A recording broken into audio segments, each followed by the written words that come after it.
Hello, আমি বিমান প্রধান বলতেছিলাম। বাংলাদেশ বিমান প্রধান।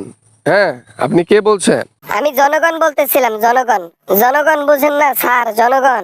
আরে হ্যালো, আমি সাধারণ পাবলিক ফোন করছি। হ্যাঁ হ্যাঁ হ্যাঁ হ্যাঁ হ্যাঁ হ্যাঁ হ্যাঁ, বুঝতে পারছি বুঝতে পারছি। ওই কেন ফোন করছো? হ্যাঁ, পাবলিক ফোন করার কারণ কি বুঝলাম না তো। বলি স্যার, কিছু মনে করেন না।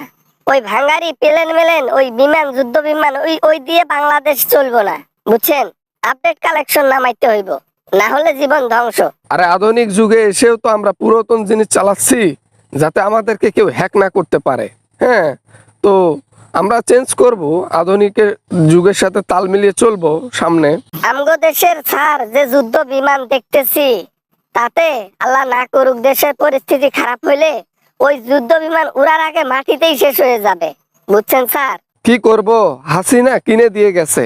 ওই হাসিনা থাকতে এই জিনিসগুলা করছে। এখন আমাদের হাতে কিছু করার নাই।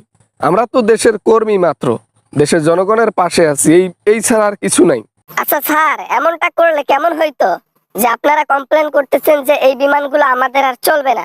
আপনারা যদি কমপ্লেন করেন বা দরখাস্ত লেখেন সরকারের কাছে, তাহলে তো সবকিছু চেঞ্জ করে দেয়। বুঝতে পারছি বুঝতে পারছি, তুমি কোন ইঙ্গিতে কথা বলতেছো। ওই মাইলস্টোন স্কুলের বিষয়ে কথা বলতেছো। ওই ঘটনার পরে বিমান বাহিনীর উপর থেকে ভরসা সবার উঠে গেছে দেখি। স্যার, ভরসা উঠবো না তো কি হইব? একটা প্রশিক্ষণ বিমান এই বাংলাদেশের উপর দিয়ে যাচ্ছে, শহরের উপর দিয়ে যাচ্ছে, হুট করে আগুন লেগে পুড়ে যাচ্ছে, ব্যাপারটা কেমন না? আরে ভাই, ইলেকট্রিক জিনিস একটু একটু সমস্যা হবে, এটা স্বাভাবিক। মানুষেরই গ্যারান্টি নাই, আবার ইলেকট্রিক জিনিসের আবার কি গ্যারান্টি আছে, বুঝো না? সবই বুঝি, খালি এইটা বুঝি না যে 90 দশকের সেই যুদ্ধ বিমানগুলো এখনো আমার দেশে কি করে, যেখানে প্রতিটা দেশ অনেক এগিয়ে গেছে আধুনিকতা দিয়ে।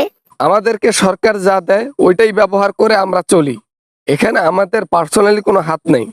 এমনটা না যে আমরা বাজারে গিয়ে বিমান কিনে আনবো। সরকার যতক্ষণে দেবে ততক্ষণে আসবে। আপনাদেরকে দোষ দিয়ে আর কি হবে? আসল লোক যদি ঠিক না হয় তাহলে আর কি করার? সিস্টেমকে দোষ দেব। সিস্টেম যদি এমন হইতো রাঙামাটির উপর দিয়ে আজকে ট্রেনিং বিমান চলতো, ঢাকা শহর এই বিজি শহরের উপরে কোনো প্রশিক্ষণ বিমান চলতো না। যদি সিস্টেমটা এমন হইতো তাহলে এই সোনা পাখিগুলো উপরে চলে যাইতো না। এই বিষয় নিয়ে গভীরভাবে শোকাহত আমরা। আমরা অনেক দুঃখিত, আন্তরিক দুঃখিত। আসলে আল্লাহ তাআলা এটা একটা ইনসিডেন্ট ঘটাই দিছে, এখানে মানুষের হাত নাই। তাই বলি কি, এই ইনসিডেন্ট থেকে একটা শিক্ষা নেওয়া দরকার স্যার। আমরা আমাদের সবাইকে এই এই শিক্ষাটা নেওয়া দরকার যে কোনো বিমান অন্তত শহরের উপরে না দেওয়া হোক প্রশিক্ষণের জন্য। এই ব্যাপারে আলোচনা হবে এবং এর একটা ভালো সিদ্ধান্ত আশা করি আসবে। তবে হ্যাঁ, শহরের উপরে প্রশিক্ষণ বিমান না চলার সম্ভাবনা 99% ইনশাল্লাহ, এমন পরিস্থিতির পর। আর স্যার, পারলে কিছু মনে করেন না, আমি ছোট মুখে একটু বড় কথা বলতেছি, কিছু মনে করেন না।